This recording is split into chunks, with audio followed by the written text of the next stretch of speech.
प्यारे बच्चों, आज हम करेंगे class 9 social science chapter number 4 political science चुनावी राजनीति। सबसे पहले हमें ये पता होना चाहिए कि चुनाव किसे कहते हैं। चुनाव कहते हैं जब सभी वोटर अपने उम्मीदवार को वोटों के माध्यम से चुनते हैं तो उसे हम चुनाव कहते हैं। तो इसके अंदर लिखेंगे हमें चुनाव। जब 18 साल से ऊपर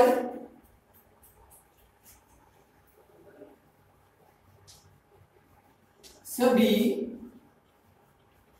वयस्क मिलकर, जब 18 साल से ऊपर सभी वयस्क मिलकर वोटों के माध्यम से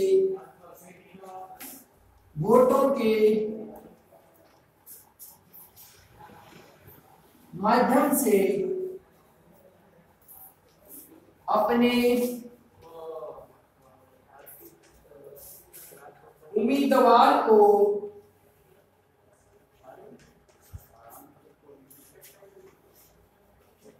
चुनते हैं तो उसे हमें क्या कहेंगे? चुनाव। जब सभी वोटर 18 साल से ऊपर वोट के माध्यम से अपने उम्मीदवार को चुनते हैं तो उसे हम क्या कहते हैं? चुनाव।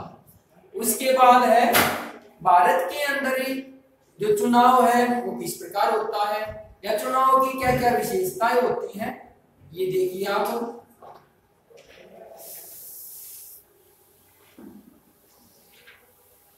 सबसे पहले हम करेंगे भारत के अंदर कितने राजनीतिक दल पाए जाते हैं।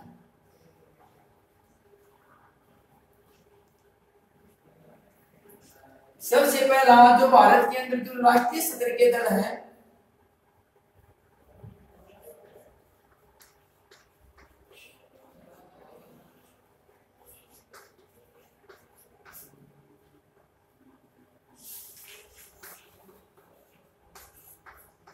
जो राष्ट्रीय सदर के दल है उनकी संख्या अब 7 हो चुकी है, परंतु पहले जो राष्ट्रीय सदर के दल थे वो 6 थे, अब उनकी संख्या 7 हो चुकी है। तो सबसे पहले हम यहां करेंगे, जो सबसे पहली जो पार्टी है उसका नाम है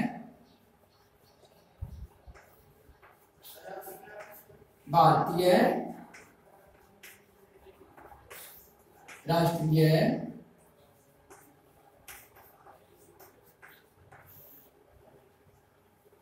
कांग्रेस। भारत के अंदर सबसे पहला जो राजनीतिक दल बना था वो बना था भारतीय राष्ट्रीय कांग्रेस। इसकी स्थापना सबसे पहले हुई थी, इसकी स्थापना हुई थी आपकी 1885 के अंदर। तो इसलिए सबसे पहले जो राष्ट्रीय सदर का जो दल है वो भारतीय राष्ट्रीय कांग्रेस। उसके बाद जो सेकंड है आपका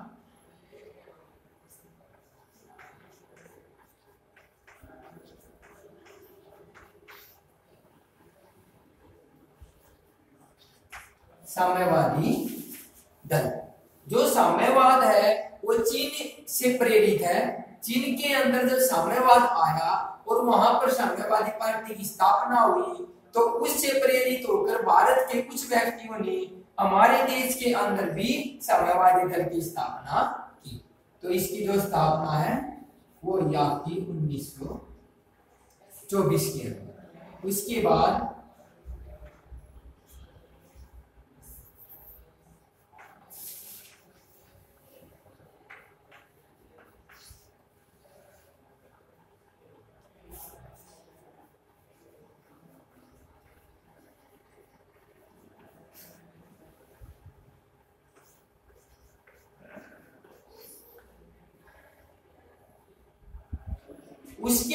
पार्टी आई साम्यवादी प्लस मार्क्सवादी पार्टी।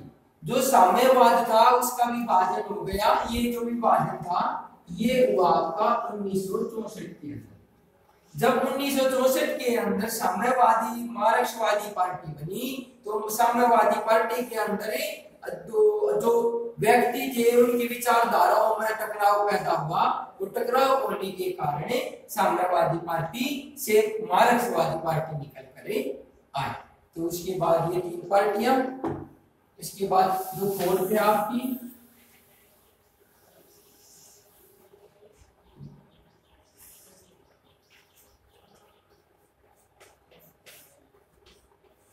भारतीय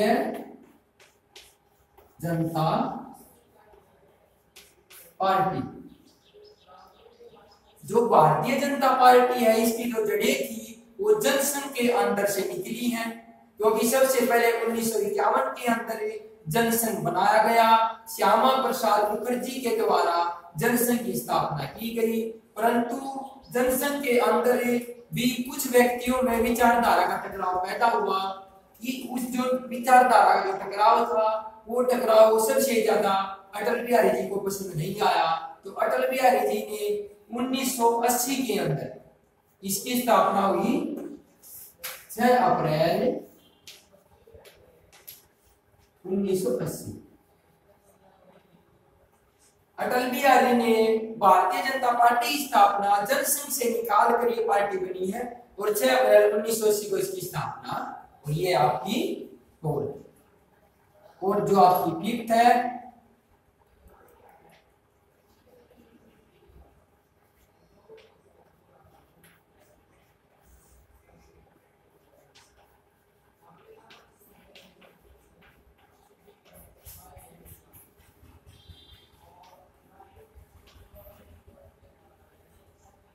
बहुजनी समाजवादी पार्टी। ये जो पार्टी है ये उत्तर प्रदेश के अंदर ज्यादातर वहीं पर जीतती है। इसकी जो अध्यक्ष है श्रीमती मायावती है। इसकी स्थापना 1984 के अंदर 1984 में इसकी स्थापना हुई। उसके बाद आपकी जो सिक्स्थ पार्टी है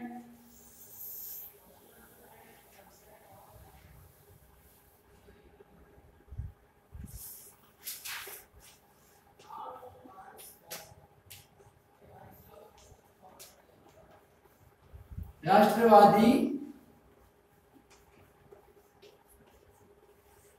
कांग्रेस पार्टी।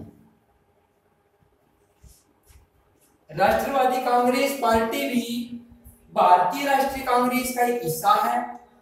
श्री शरद पवार जी ने इस पार्टी की स्थापना की है। ये पार्टी लगभग कांग्रेस के साथ ही ज्यादातर समर्थन करती है और भारतीय जनता पार्टी के खिलाफ हमेशा अपोजिट में खड़ी होकर विरोधी दल के रूप में कार्य करती है। उसके बाद जो लास्ट है आपकी सेवंथ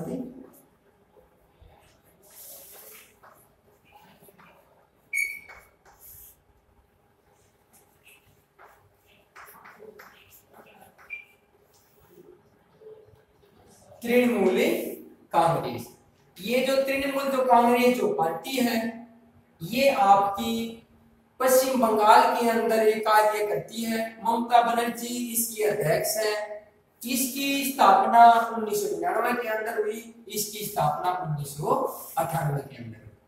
तो ये दो पार्टियां और वर्तमान में तो 7 पार्टियां हैं, राष्ट्रीय सतर के दल हैं जो देश के अंदर बड़े सतर पर चुनाव लड़ती है और सरकार का निर्माण करती है। उसके बाद आपकी क्षेत्रीय दल कि भारत के अंदर क्षेत्रीय दलों की संख्या कितनी है।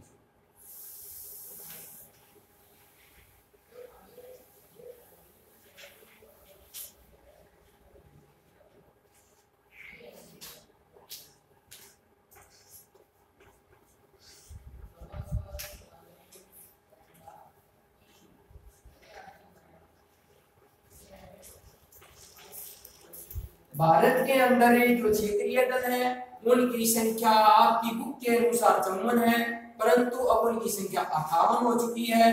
तो जो क्षेत्रीय दल है ये कहाँ पर कार्य करते हैं? जो क्षेत्रीय दल है ये क्षेत्रीय सतर पर कार्य करते हैं। ये एक राज्य तक सीमित होते हैं।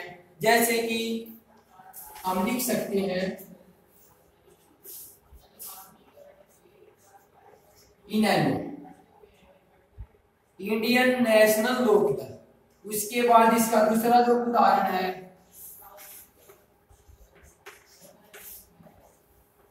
वो है अकाली दल। जो इंडियन नेशनल लोकदल है वो हरियाणा के अंदर कार्यरत है, यहाँ सरकार बनाता है। अकाली दल है, शिरोमणि अकाली दल है, ये पंजाब के अंदर अपनी सरकार का निर्माण करता है। तो ये आपके क्षेत्रीय सत्र के जो दल है, इनके द्वारा ही वर्तमान में गठबंधन होते हैं। बिना गठबंधन के सरकार नहीं बन सकती। तो इसलिए इनके सहारे के बगैर राष्ट्रीय सत्र के दल हैं वो पूर्ण बहुमत प्राप्त नहीं करते। तो इसलिए ये भी उनको समर्थन देते और सरकार का निर्माण करते। अब उसके बाद है आपका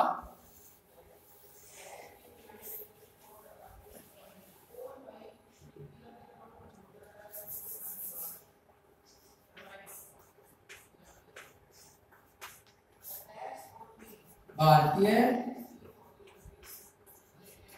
राष्ट्रीय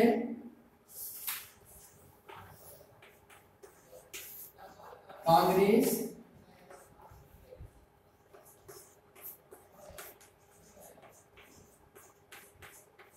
की स्थापना एवं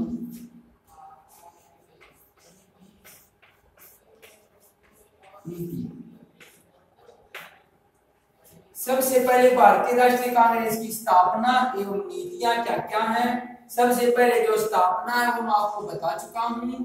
इसकी जो स्थापना है वो आपकी 1885 के अंदर हुई। इसकी जो अध्यक्ष है वो है आपकी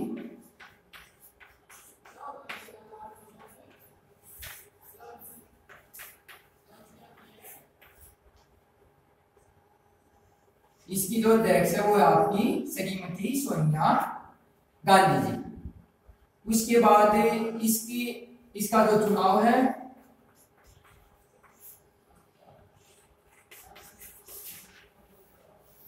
चुनाव चिन्ह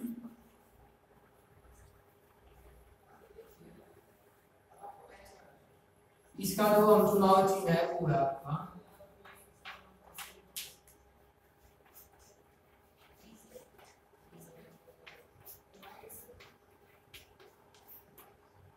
इसका जो चुनाव चिन्ह है वो है आपका 8 का पंजा। उसके बाद अगर हम देखें 1885 से 1977 तक जो भारतीय राष्ट्रीय कांग्रेस है उसने एक अहम भूमिका निभाई है। पहले तो इस पार्टी ने देश की आजादी में महत्वपूर्ण भूमिका निभाई। उसके बाद 1947 में जब देश आजाद हुआ 1977 तक लगातार इस पार्टी को जीत हासिल हुई। केंद्र के अंदर लगातार ये पार्टी आई है, तो इसकी एक अहम भूमिका रही है। उसके बाद हम करेंगे इसकी नीतियां क्या है।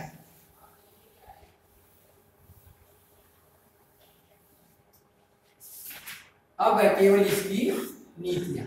सबसे पहले रोजगार प्रदान करना। ये जो नीतियां हैं ये एक दो मुद्दे को छोड़कर जो नीतियां सबकी सेम होती हैं। सभी जो पार्टियां हैं उनका मुख्य लक्ष्य होता है देश के अंदर बेरोजगारी को दूर करना। तो इसका भी जो मुख्य लक्ष्य है, जो मुख्य उद्देश्य है वो देश के युवाओं को रोजगार प्रदान करना।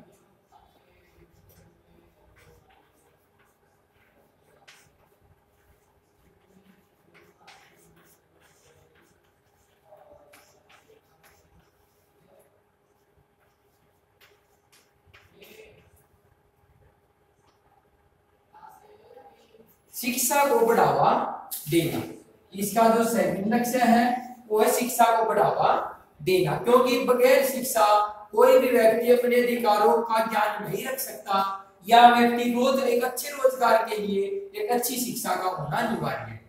तो इसलिए इसका जो दूसरा लक्ष्य है वो शिक्षा को बढ़ावा देना।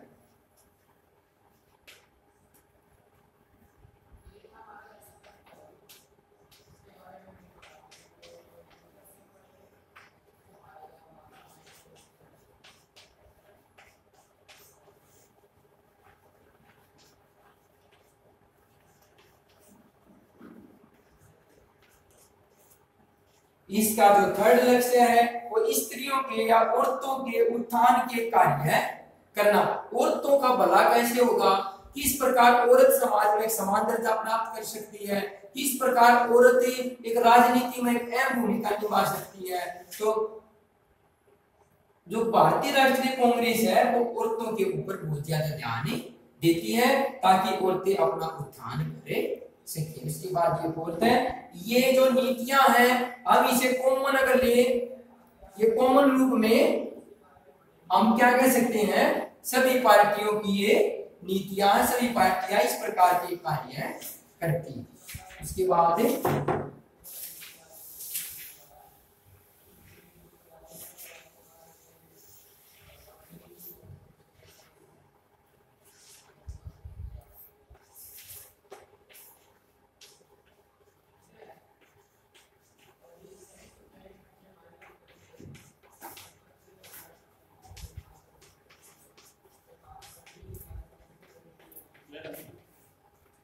कंप्यूटर ज्ञान को बढ़ाना। वर्तमान के अंदर ही जो युवा है, आज के दिन में आपको पता है बगैर कंप्यूटर किसी भी क्षेत्र के अंदर कार्य पूर्ण नहीं किया जा सकता।